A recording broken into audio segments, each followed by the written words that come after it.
hesabı ahırda kesen millete.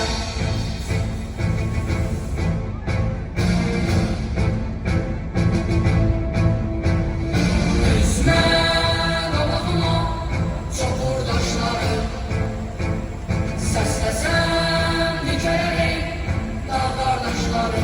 İstesen tarihi bir de başlara mən durğun hayattan bezən millətə.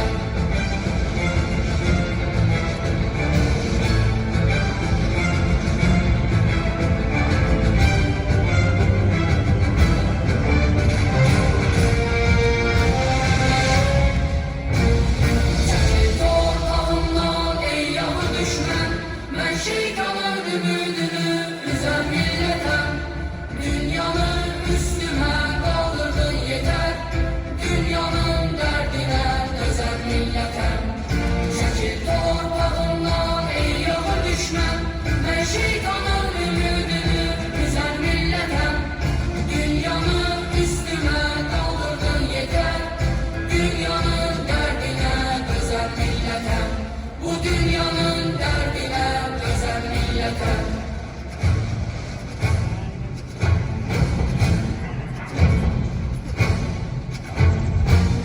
Bize pay ayrı, odlar yurdu güzel vətən. Damarında qanım coşur, Azərbaycan kəlməsindən. Dahilərin ölməz eşki, milyonların dodağında. Biz gedirik gələcəyə, istiqlalın sorağında. Yalı düşmən tarix boyu, korkulukdur millətinə. Əl atıbdır, göz dikibdir göydən gələn qüdrətinə. Minillərlə yanar ozan, hər rüzgara sönən deyil.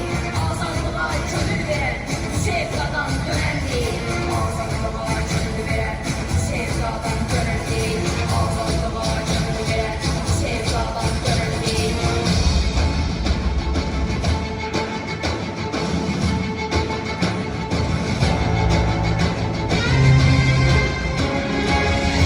Babaların yiğit ruhlu değildi, ömür bize vətən üçün verildi. Qisas değil Türk yaddaşı şanımız, kurban etsek halal olsun kanımız.